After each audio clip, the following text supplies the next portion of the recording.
How we doing out there? All right. So guys, let me close this up. First of all, thanks to our speakers here, which I'll be briefly introing shortly. Let's get a round of applause, please.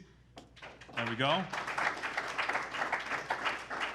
Second of all, I'd like all of us to give ourselves a round of applause for being here at this afternoon hour, for being here in general at Synthesize 2018, and for doing what you guys do every day, right? I think we all would agree that what we do is very important for the future, in general, also for the future of our organization. So, round of applause for ourselves. Got a little bit more volume. So guys, we're here to talk about, actually first, brief intro. So to my left and further onwards, we have Geneviève from CN, we have Ricardo from Mortensen, and we have Julie from Quicken Loans. They'll each have some time to introduce themselves as we go through the workshop, the presentation today. Quick lay of the land. Raise of hands, who thinks culture is important? Right? Who thinks a culture of innovation is important? I think that's 100%, right? We all agree.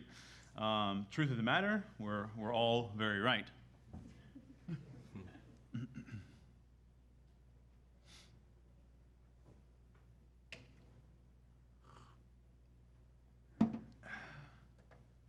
Now, in our case, obviously, we're not focusing on total overall culture of the entire organization. Maybe in time we want to, capture that level of mind share. But when it comes to culture of innovation, our focus is more so this element of new value, right?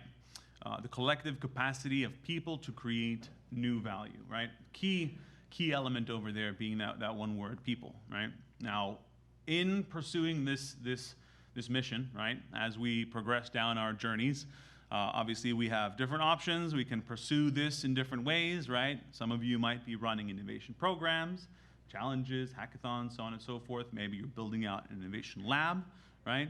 You have a whole ecosystem set of opportunities there. Maybe you're really, really, really trying to push the envelope, transformational change, right? We all might have different specific goals, objectives, whatnot, but the mission, right? Our overall mission is one and the same, right? Innovation, to drive innovation into our organizations, and specifically those people, right? Luckily, with us today, as briefly introduced, our colleagues here, our brave colleagues here, are working very hard to pursue that mission. They'll be one by one sharing their experience, their journey at different stages. So as you can see, we have two of our colleagues here. From Geneviève from CN, Ricardo from Mortensen at the program stage, right? And we have Quicken, who's at the transformational stage. They'll be sharing their experience of their journey with you all today. Obviously, we're going to have some time at the end for overall questions. But for now, I'll pass over to our colleague here. Thank you. Okay. I think I'll just stand up because I don't have the energy.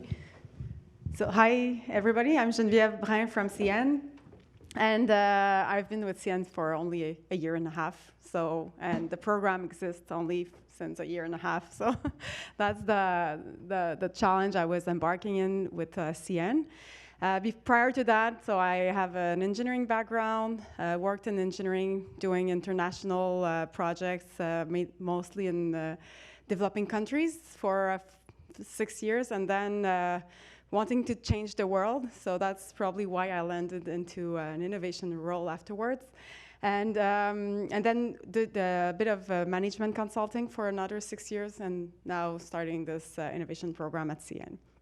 So I'm here to talk about to you, just to tell you what was my recipe to date. And I'm so happy I heard a lot of good stories for my next year into that journey at this Synthesize event. So thanks to all of you. So thank you for sharing your stories, and I'll just provide mine.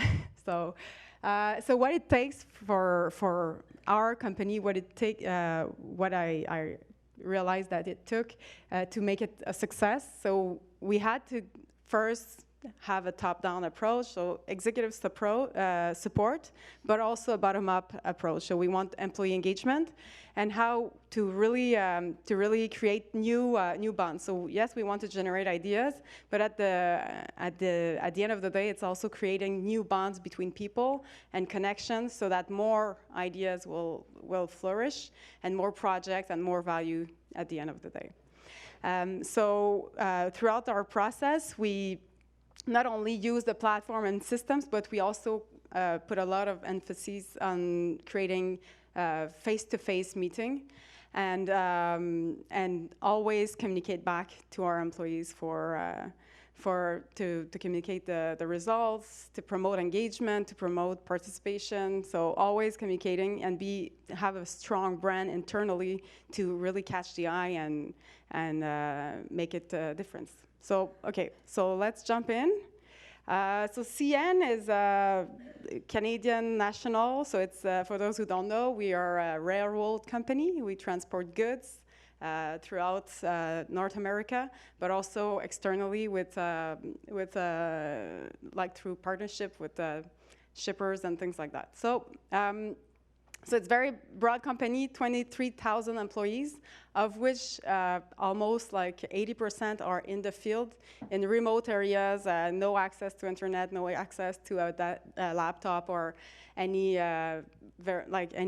mobile device. So it's very hard to reach, but our goal was to reach them. So it was a big challenge to overcome at the beginning, and still today, but we're getting there. So our people, as I said, are really in the field, and they see the problems, they see the solutions as well, but there's no way for them to communicate with us. So how can we leverage the experience of our people in the field to really drive our innovation? So that was the mandate of our program. So what we did first is, since it came from the top, like the CEO wanted to change the culture through innovation.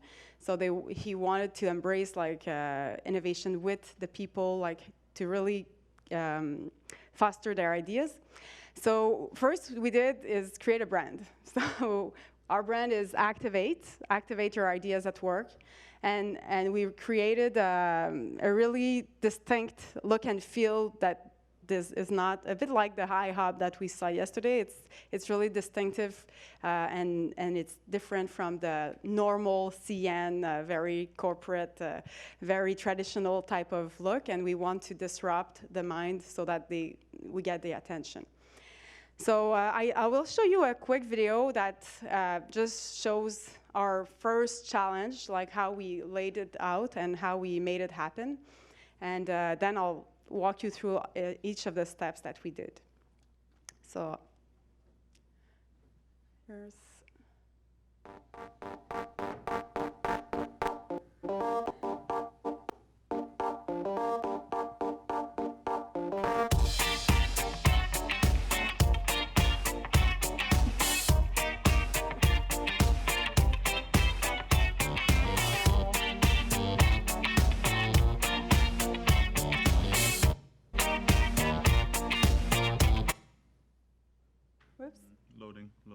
Loading.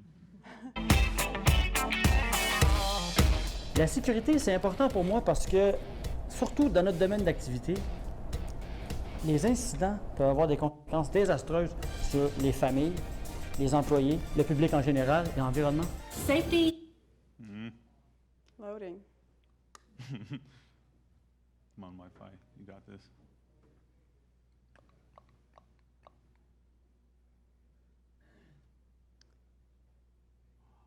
Whoops. Stop. Everybody stop using their phone for a moment, please. Turn off your Wi-Fi, please. Okay. Can we reload it maybe? It is across the board, no matter who you are, what role you play, what position you have in the organization. It is key.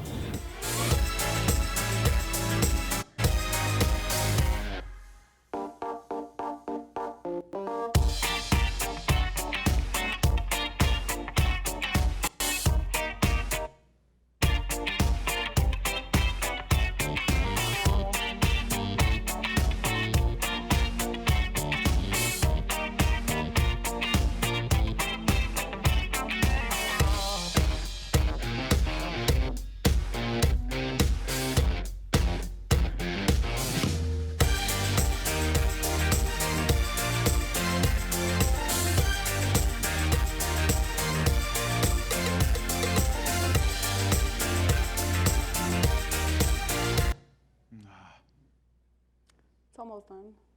Rhythm there. You can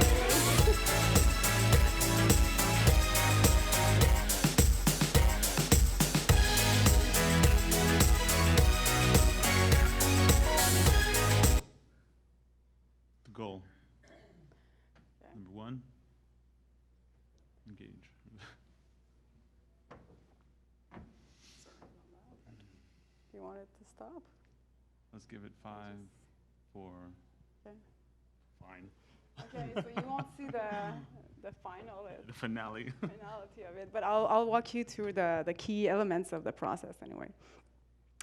So first of all, to reach our employees, we decided to go with Bright Idea because not only of the good services that they provide, but also because of their app. Because we wanted people to be able to connect anywhere, like from their home, or so we were relying on the fact that most people now have a cell phone because they don't have access to a computer with their job. So with the app, we reached to the employees and we entered their personal life. We introduced their personal life to really reach them. And then we also created a big campaign of communication around so through posters and through a lot of the videos and like doing a lot of communications to really reinforce the fact that we wanted them to participate. And this image was, we created our logo and everything, but we also have another tagline, which is I'm in. So it's not just I'm in, but it's also like I'm in an innovator. So it's an innovator short. It's a short for innovator, so I'm an innovator because together we can make a difference, or I'm an innovator. And then when you create your profile within the blog, and not on the blog, but your profile on the Bright Idea app, we also have that I'm in because, and people can document this and on the app, and then we can use that in our communications to feature them and to say why people are in, and then it attracts other people to be part of the movement, you know. And this it's a dotted line, so it can be anyone. It could be you. So that's the message that we wanted to translate here. So how do we structure? So when I arrived at CN, I didn't know anything about the company, so that was my mandate to just put this in place. So I asked for help. So I had 2 sponsors for this program, and we created an innovation council, so the Activate Council. That's for the program levels, and then we have the challenge structure as well. So at the program level, we have like our executives, so the innovation council. Then we have the project and program enablers. So that's the core team is like me and one other person. And but just the 2 of us, we don't have the skills and don't have the time to do everything, so we created some subcommittees as well. So that's really our core team. We have one committee for communications, another committee for all the technologies and so IT type of committee, and another one for project follow-up and success. So we have these 3 core teams, and we have a big ambassadors network throughout in Canada and in the US. So we want people, really grassroots people in the field. We want people from operations. We don't want only corporate people. It's important that they are really a representative of the employee that we want to reach, so that they can tell us what works, what doesn't work. They don't see the posters up or whatever. So they are there. There are our eyes on the field. So at the beginning of the campaign, we didn't have any ambassadors, so we did a recruitment. So ambassadors wanted, so we did a sort of a recruitment promotion, and they were mostly nominated or voluntold to be there. So the first call we had, only maybe 30 people, 30% of the people were there. And then as we progressed, some just left, and new participants who were active on the platform came up to be very active, and then we onboarded them as ambassadors. So that's for the program level. And at the challenge level, we also structure with for every challenge, it's a different sort of committee. So we have our sponsors, who are the executives, who are committing to act on ideas. And that's like something that we need to reinforce more and more because it's not always like, it's hard to make it happen after, but yeah, it's a good opportunity for them to showcase their strategy to employees, and then we can report back. So it's also a good opportunity for them to have visibility and communications that comes with the program. So that's the deal. We also onboard moderators. The moderators are like, if we do a safety challenge, they will be like the ones taking the comments and reacting on these comments, and providing a bit of it's a bit like they are close to the SMEs, but the SMEs are more like cross-functional people who will evaluate the ideas at the end of the process. So the moderators are more there to generate, like, to align, and if an idea comes and it's not really relevant or someone else is working on it, so they will react live during the challenge. So so that's the structure. And then once we got all the ideas, we clustered that into 8 key themes, and we with our moderators and SMEs. And then we brought that to the boot camp, where what you saw a bit on the video. And am I okay on time? Yeah. Okay. Sorry. And at the boot camp, what we did is we selected the most active participants to come and bonify or enhance the ideas that were submitted. So sometimes their ideas are rough and like basic, but we put together like 8 tables, and at each tables we had executives, managers, and field people. So like we really created a good diversity environment for them to create. And at the end of the day, it's a 1-day session. At the end of the day, they come out with a better, bigger, bolder idea, and they pitch it to the room. And the first challenge we did, we stopped there and we engaged like ourselves to act on these 8 big ideas. But then it's a very heavy lift to make that happen. So at the second challenge that we did, we took these 8 ideas, selected 3. So the participants in the room voted for the top 3 ideas that they wanted to see move forward. And they presented to our leadership team. So it's an improved process, and the leadership team decided for the one that they want to implement. So that facilitates communications as well, and just tracking results. And as we also do the clustering, our moderators,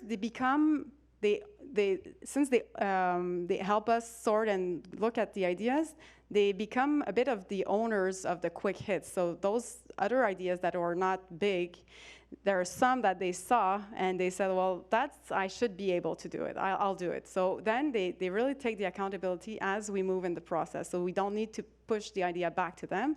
They just appropriate themselves. So that's how we think engaging them throughout the process is a key success factor for us. So I think that's about it. So if you have any questions, I'll take them after, and I hope you're in. Thank you, All right. Thanks. Yeah, I'll grab that. Nice. Thank you. Okay. All right. I'm kind of antsy. I got to stand up a little bit. So my name is Rick Kahn. I'm a senior director for Mortensen for innovation, and I'm going to talk about 3 key topics today, which are on the board, and I'm going to have a little interactive piece at the end. So I hope everyone will participate. I'll drive that. So today I'm going to be talking about people and the importance of people in the culture. And as you see the photos here, we were made up of all different types of people within our organization. The construction industry is changing dramatically over the last 10, 15 years, where it's moving from a very homogeneous type of culture to a very diverse culture within the industry here in the United States. So with that, I'll start talking about our organization. Mortensen, a family-owned organization, 64 years strong, 64 years traditionally as a builder, and we've been diversifying into new services and trying to change the way we approach the construction process. We have 12 regional offices. We are typically ranked in the top 20 ENR builders in the country. We're usually in the top 3 or top 5 in terms of sports. We're building the Chase Center just down the road here in the Las Vegas Stadium in Las Vegas. And we're one of the largest renewable energy builders in the country. So that's some of the things that we're really proud of. And overall, similar to Genevieve, we're not as large. We have about 5,000 team members, 2,500 which are salaried team members, and the rest are craft. So ranging from labor teams to foremen in the field. So 80% of our people are in the field as well. So we really have to tap the expertise of those folks, and that's our biggest challenge right now. So this coming off the last session, how do you engage those tough to meet team members? It's really important for us. So in terms of innovation itself is an outcome, right? And people innovate. So our focus of our program is really around Mortenson innovators, and culture starts with a change in behavior.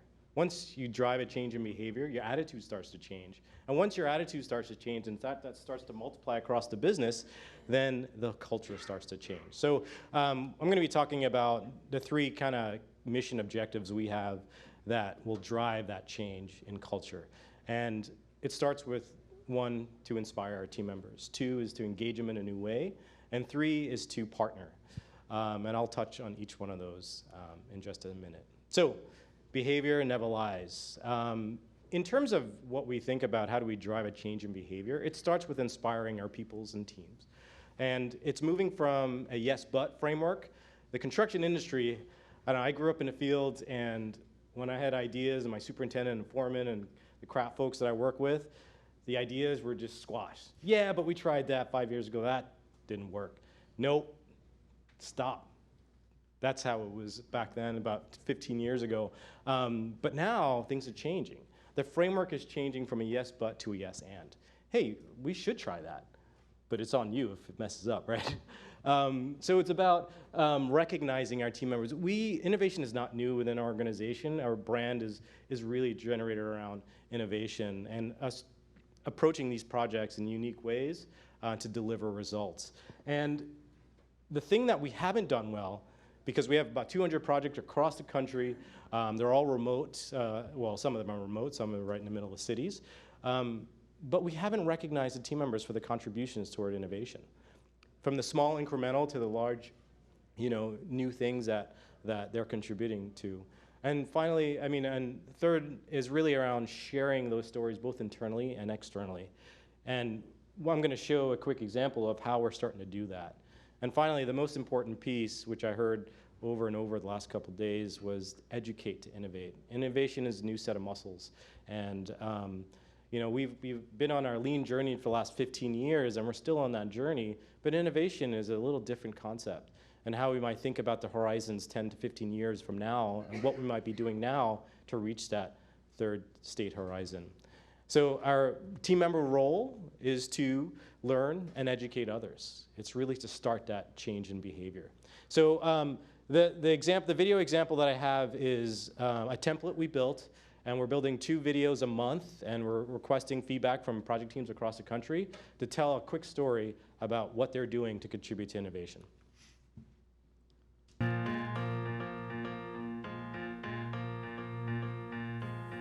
I'm Lucas Manis. I'm an assistant project manager with the sports group, staffed as an integrated construction coordinator at Chase Center.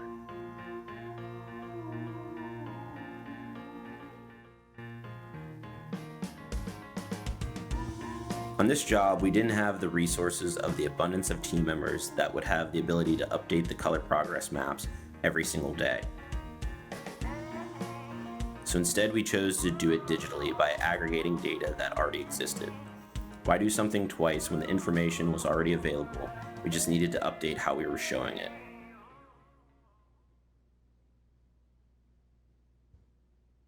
The tool itself dovetails directly into the way the subcontractors are tracking each of their pieces as it moves through their fabrication facility. To a lot of them, it's just a number on a spreadsheet or a line in a database and doesn't really tie into what that piece is or where it goes in the building.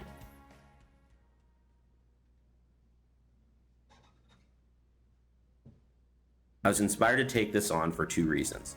The first reason is sports projects, like most projects, are incredibly complex. They continue to get tougher as the design of sports venues evolve. The second is having this information available to us to take real-time action and be able to respond to coordination issues accordingly.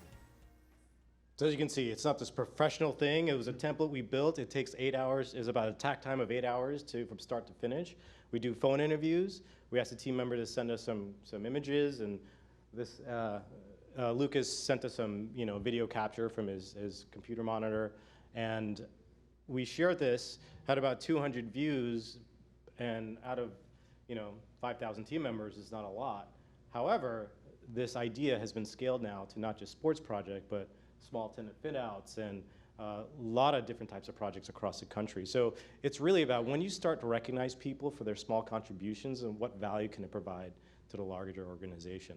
So that's part of the behavior change. And once that behavior change starts to happen, people see it like, oh man, I want to do that. That's got to be my job. Let's do it, right? So the attitude starts to change. And attitude is everything, right? So once your attitude starts to change, once you inspire someone, you have to engage them in a new way. And once you engage them in a new way, then you can start seeing this attitude multiply across the organization. So the way we did that is to create this structure for innovation. Like I said, innovation is not new to us, but our formalized structure is. And it started with leadership commitment. In May of this year, we hosted our Innovation Summit, which had about 300 team members. And we had the entire senior leadership team there. We had all the VPGMs of every business unit, and we had team members from foremen up through project managers, superintendents, admin folks, back-end business services, and we basically introduced the innovation program with a structure around design thinking. And it was really around providing an opportunity to share team members' ideas and drive transparency. Pretty cool thing, the guys from US Bank, Dominic Ventura, and the guys from iHub, actually, we met them last year here, and they actually came and presented at our Innovation Summit, which was awesome. They kind of stole the show. It was pretty sweet. And just meeting up with some of the US Bank guys today and iHub, we're also thinking about other ways we can kind of partner and do some things together. So it's really around how do you multi-source that innovation, not just internally, but externally as well. And our team members' role is to participate and facilitate this process. So the images I have is from the Innovation Summit. We had our awesome team from Bright Idea, Stephen Jordan and Kristen Jordan and Rihanna, who helped facilitate the work sessions. We ran large scale. We had 10 people on a team. We had 28 teams, and we ran through a number of design thinking educational series. So, we try to stay away from the word training, because training is what someone does to you, and education is what you do to yourself. So we try to use the word education. So our plan is, it's straight out of the playbook from Bright Idea. We didn't really change anything. 2018, I have this massive team. It's me and Taylor Cupp, 2 people. We do everything, marketing, you name it, we do it. And our goal is centralized this year. And as we go into next year, and this is already happening this year, we're distributing it to each business unit.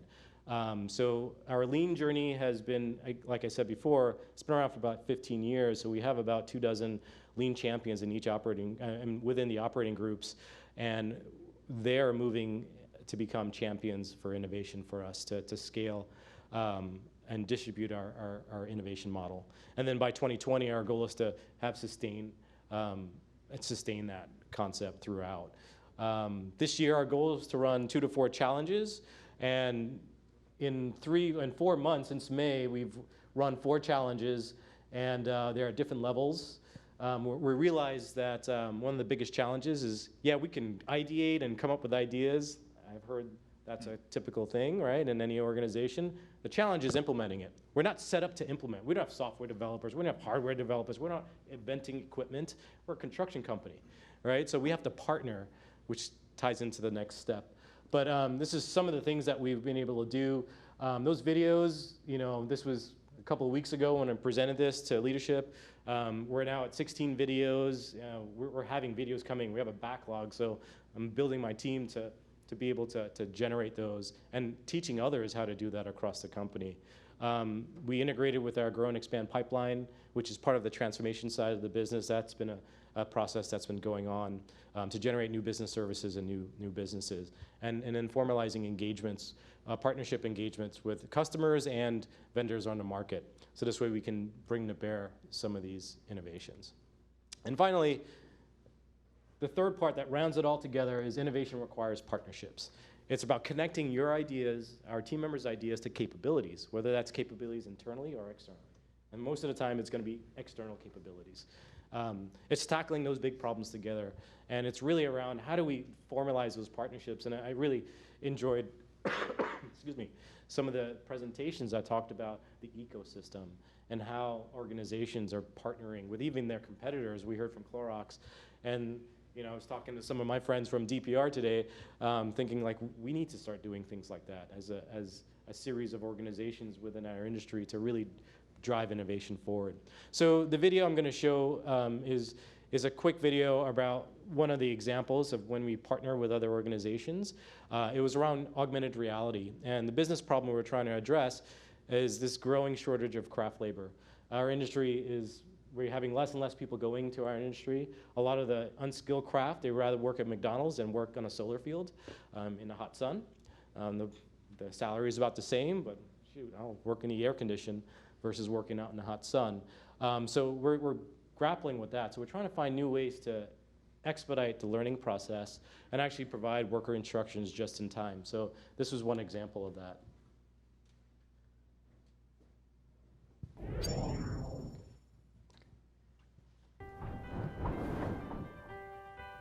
Our project today is at a stage that's one of the most complex stages in the project. We've coordinated it, concrete's up, the structure's up. So we're at the point where now we're really just getting going, putting all of our MEP work in place. And of all projects, a hospital project is one of the most complex when it comes to putting MEP work in place.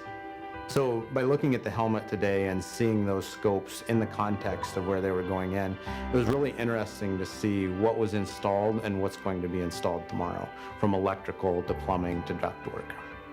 What I saw was I was in awe. It was pretty cool. It was surprising how real it was, in the same sense of being able to see in the future, right? So instead of just being in the virtual reality world and you're sort of stuck in far off land, right? You can actually see the walls, you can walk the job site, you can actually see what's in real life at that present time, look up, and you can see the future. This technology will change my job by making it another tool for us to communicate our efforts of modeling and coordination with other people, both installing and quality assurance and quality control aspect of the job.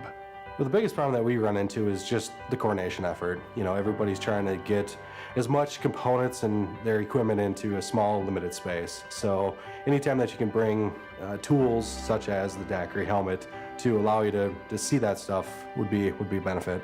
I think it's going to help out the MEP immensely, simply because the fact is they're going to be able to see a lot of the collisions that are above ceilings and situations that fall within the walls. So I think that's going to help them immensely as far as getting ahead of the program, getting ahead, catch those issues early. It has the potential to answer a lot of the questions and issues that we have. And a lot of that's around digitization, right? So we've digitized all of the information we consume in the field. We've digitized the capturing of information. What we haven't yet done is taken that digital information and put it right in front of the people in the field. So in using the helmet today, I think that's where the real potential is. It allows you to see issues that might arise in context of where they're actually going to be installed. I think in the end, it'll help us, as a builder to head off a lot of those issues that potentially come out on projects. This is just the beginning. I think we're going to see more and more of this stuff. I can see coordination meetings, instead of sitting behind a computer, being on a job site with helmets on. I see us using this technology to look in the future, both on the construction side and in the office when we're designing and modeling the components.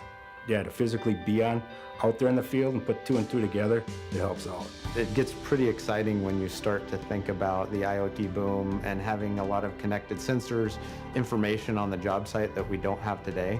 How is that going to connect into something so that you can see that when you're out in the job site? It's all great in the trailer. We love having information in the trailer, but when you put it in the place of work, right on the job site, then it holds some true potential. Well, so that's what I have, but this is the interactive part, all right? I want you guys to repeat after me, please. Recognize. Recognize. Educate. Educate. Leadership. Leadership. Partnership. Partnership. Say what? Recognize. Educate. Leadership. Partnership. One more time. Recognize. Educate. Leadership. Partnership. That's what I'm saying. All right.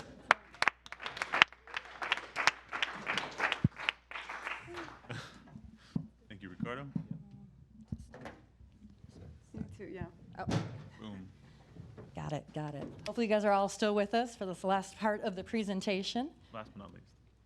Last. Oh, we're saving the best for last. Yes, we are saving them. No, we are all great all the up here. Everyone in this room. We're all the last. I am Julie Belis. I'm the Senior Ideal Consultant for Quicken Loans and the Family Companies. A little bit about me, I've been with the company for just over 6 years. Like most, I started my journey in internal consulting, supporting our client relations teams and our banker force. And then at some point, our innovation team was growing. It was only one person, and they said, why don't you make the leap over and come join me? So that's how I got into this space. Like most, it was kind of, we're pulling you in, and let's see how you like it. And I absolutely love it. I always say I'm a culture junkie, obsessed with finding a better way. That's what we're about. I think all of us want to make the world a better place.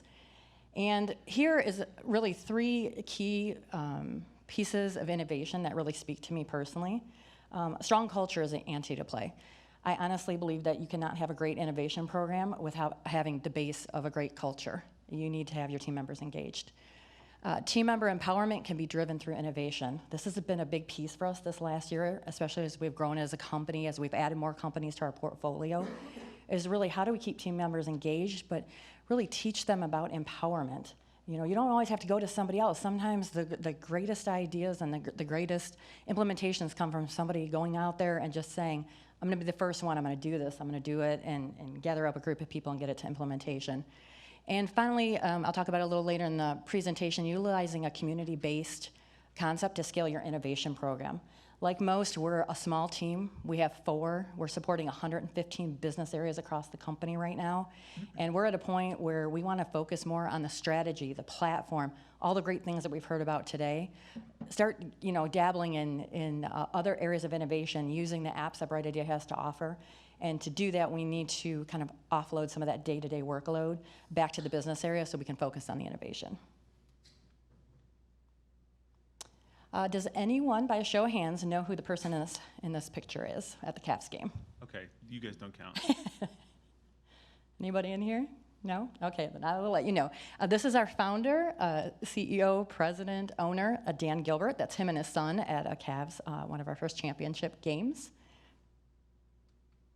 I'm moving through here. Nope, did we not click?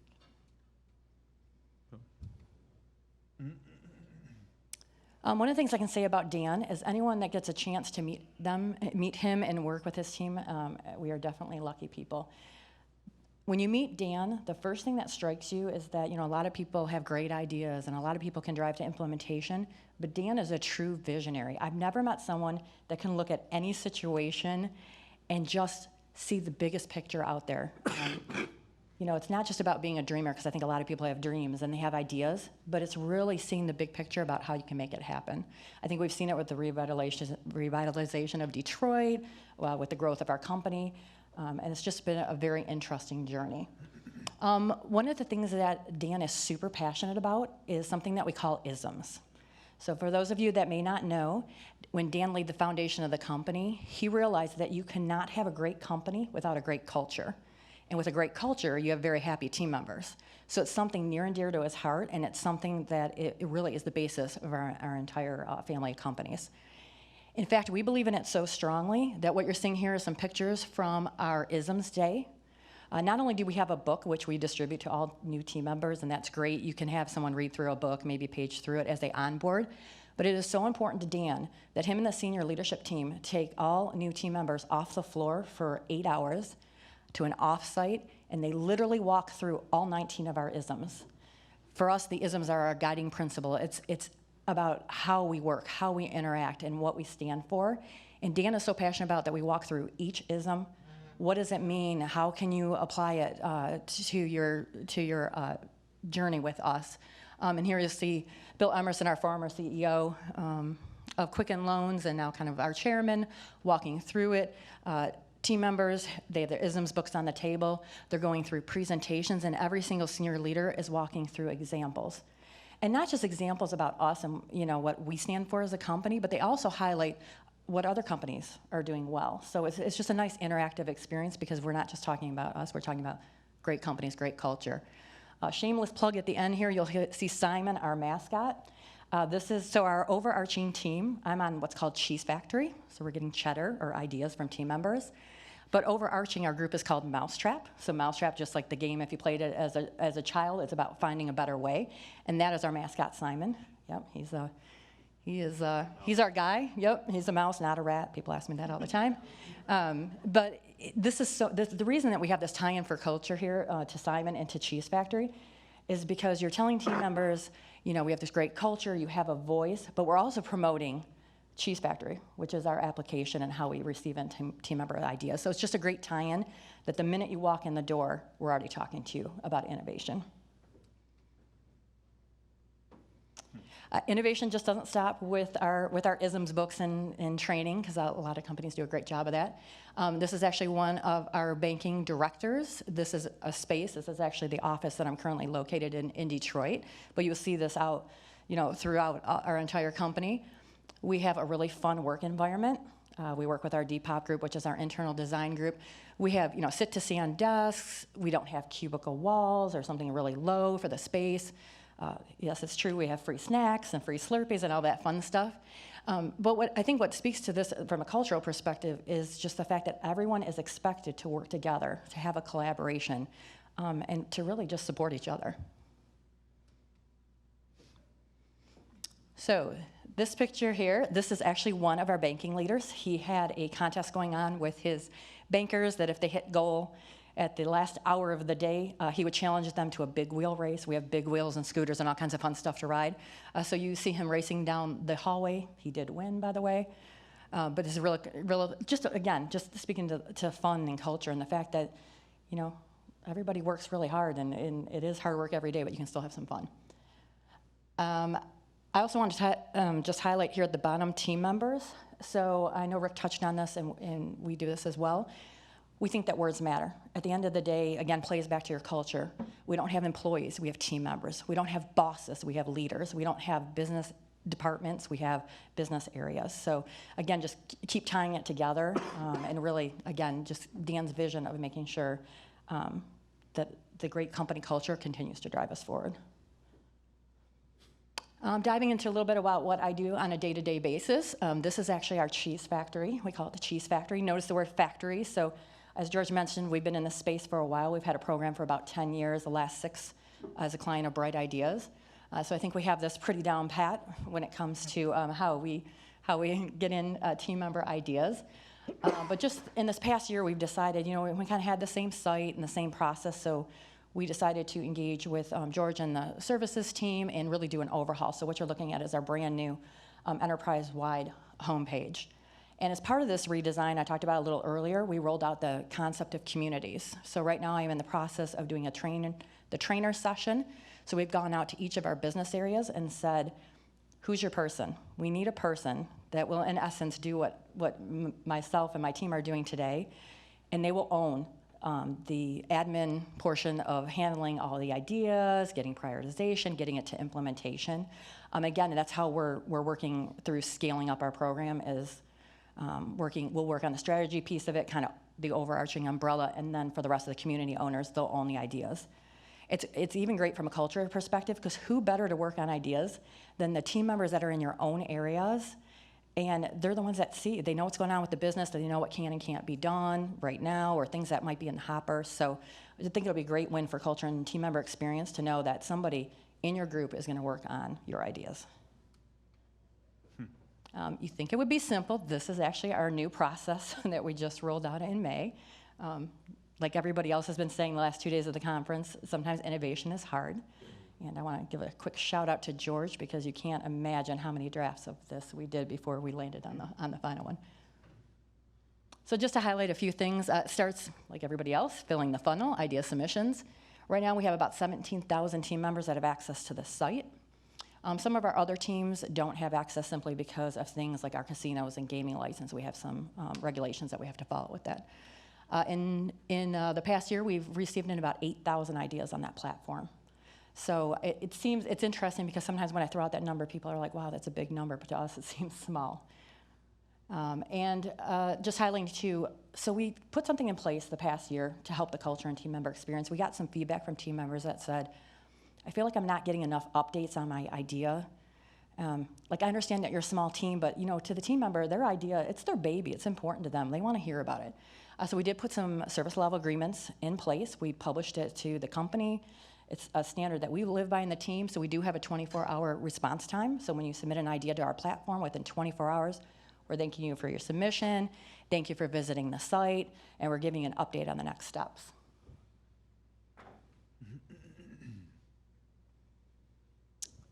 And just kind of moving into, actually, let me go back one here, sorry. No.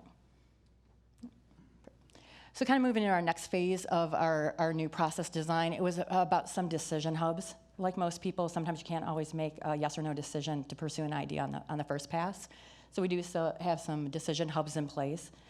However, I want to highlight that our first decision hub is where about 80% of the time we get a decision. So one of the things that our business partners have agreed to is that team members' ideas are really important and it drives us as a company.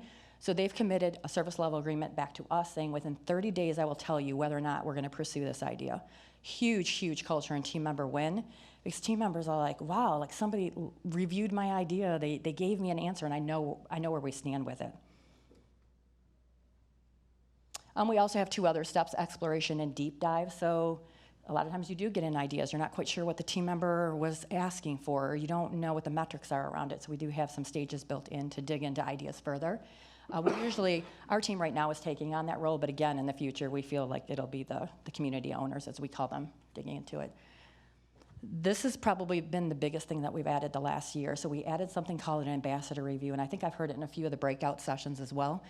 We have about 500 business partners across the organization right now, and some volunteered, some were voluntold.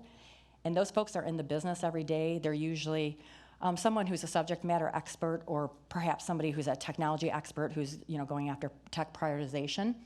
And those folks actually are reviewing ideas, providing us feedback, and giving us that initial yes or no answer within the first 30 days. And finally, I just wanted to highlight for us our implementation. If you notice, we broke it out. So we do have business implementation versus technology. Some of that is just seeing where the trends are. Are we getting more business requests? Are we getting more tech requests? However, selfishly for me, I like this split because I've been working on some analytics and reporting, because we have been speaking to our leadership team and to Dan's team about getting our own technology support. Like a lot of other organizations, we go up against banking and operations and marketing and all these other folks that have a lot on their plate and a lot they want to do. So we're trying to break out the ideas right now to get our own tech support, which hopefully will drive up our implementation numbers, and who doesn't want to get more ideas done? And I just want to leave my portion of this presentation just our three key principles, and something that we talk about all the time internally. One is any idea, anytime. We do have an open challenge. We do some targeted challenges and some things for our technology team. But at the end of the day, it doesn't matter if you've been with our company for an hour, a day, a month, or 10 years. Any idea, anytime. And we run the gamut from, please change the carpeting in my area because I'm not happy with it, to, I have this really great idea for a new startup. Again, focusing on the team member experience. They're always at the center of what we do. I think that we have learned to slow down a little bit. It's really easy to just get motivated and review ideas and get going. At the end of the day, sometimes it helps to slow it down a little bit and make sure that you have the team member along with you for that experience. And last but not least, from a cultural perspective, continuous leadership commitment. I feel it's just so important. I feel lucky that I'm with an organization where we don't have those barriers, and if we need help, there's always somebody to go to. Thank you.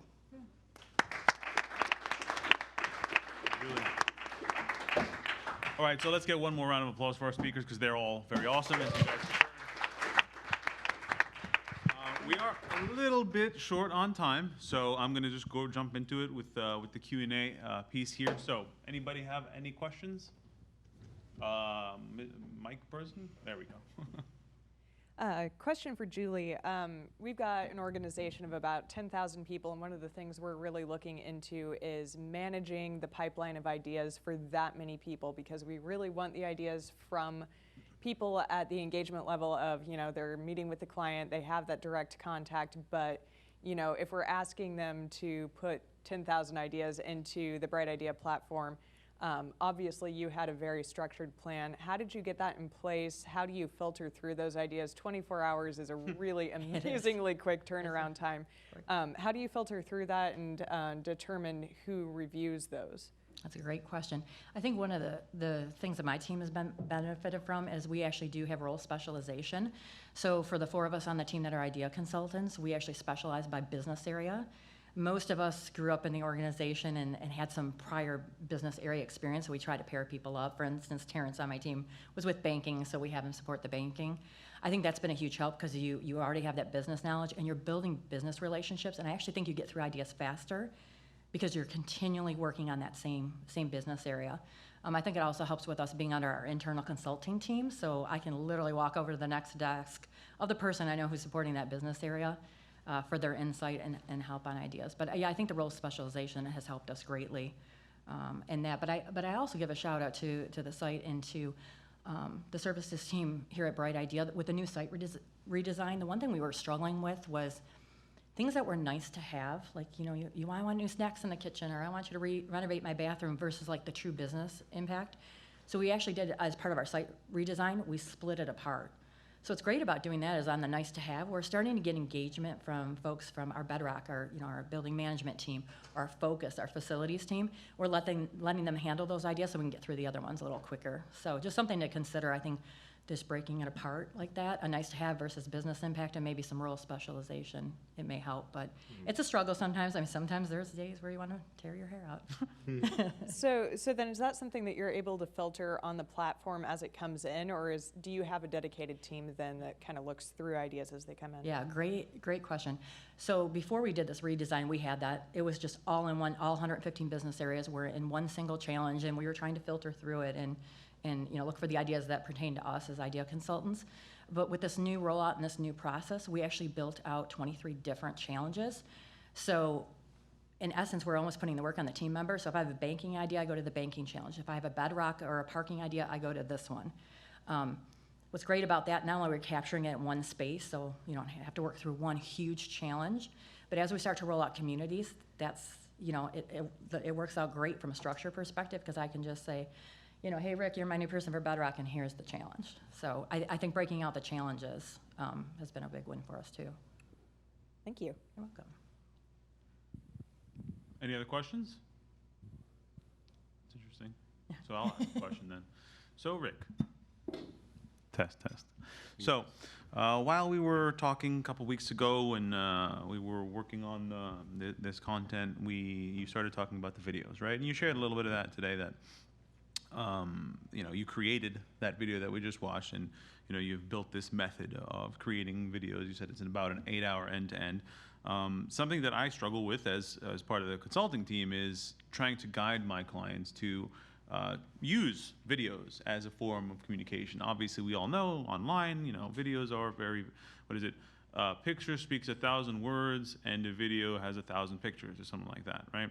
Mm-hmm. So if you could share a little bit more about how, what tool you used, or what kind of cost it would be. A little bit more about your video creation, right? Yeah, it's really low tech. We're using PowerPoint actually, as we created a template in PowerPoint, and you can export an animation out of PowerPoint. We basically host like web calls, and we record the audio and remove some noise just using Camtasia. Camtasia is like $250 application you can buy. It's super easy to use, and we have a script. We ask answer three questions. What's the problem you're trying to solve? What was your approach and what was the outcome?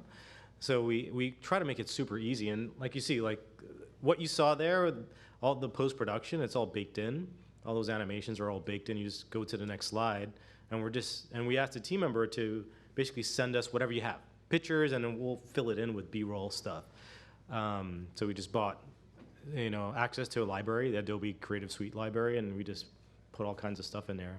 And at the end of the day, it's a maximum of 2-minute video. And I mean, when we teach new people, it takes about 8 hours, but we've been able to do it in 2 hours. And we're just pumping them out now, and it's great. So we use PowerPoint, just get a mic, any kind of mic, and record a phone call on speaker. And then we use Camtasia as the easy-to-use video editing tool. Granted, we know how to use Premiere, but no one's going to want to learn how to use that stuff, and it's really expensive. So we're trying to make it easy for people to again, it's about education, so we create these templates and send them out. Thank you, Rick. Any other questions? I have one more then, to Geneviève. So I have worked with Geneviève Geneviève is my client. So I remember back when we were up in Montreal, and we were sort of at the earliest stages of building the program. And this is in reference to the brand. You guys saw the brand. And another case of a struggle that I face is in working with new clients is trying to have that balance between like what is the cost we're working with right now? How much are we going to put into this out of the gates? There's no return in sight right now. We don't know what kind of ideas we're going to get. There's all this. It's 100% risk zone, right? And someone has committed to do it, but there's nothing tangible by any means for a while, right? And we were up there, and we made the decision, or you made the decision that okay, we need to put extra emphasis on this brand development, right? Remember being in the room, and there was this marketing group that was brought in, and the whole sloganing. So what I'd ask is retrospectively, right? If you were to go back, and I imagine it was not cheap, to put in that level of effort. And having run this for about a year and a half now, the successes you see, and the progress that you're seeing in the future, or you will progress towards the future. Would you still do that? Would you still put in that investment, that the money, the time, the resources, those external groups? Was it worth it, right? Yes, for sure. I think it's if I was to do it again, I would even do it more. I think having a mascot, having other tools to play with, and why? Because that's the relationship that you create with the employees. So if you have a mascot, if you have videos, if you have a brand, a strong brand, then you start creating a link with the employees. You start to engage a conversation, and that will be if our success is getting ideas, projects, and participation, so engagement, it's key. So yes, I would do it and do it more. Thank you. Thanks. Any other questions, guys? I know it's late. I'm sure everyone is right at the end. No more? All right. Leave you with one clever statement here. So we all know Peter Drucker. Peter Drucker, culture eats strategy for breakfast. So a little proposition here to take away. Perhaps a culture of innovation eats competition for dinner. Thank you, guys.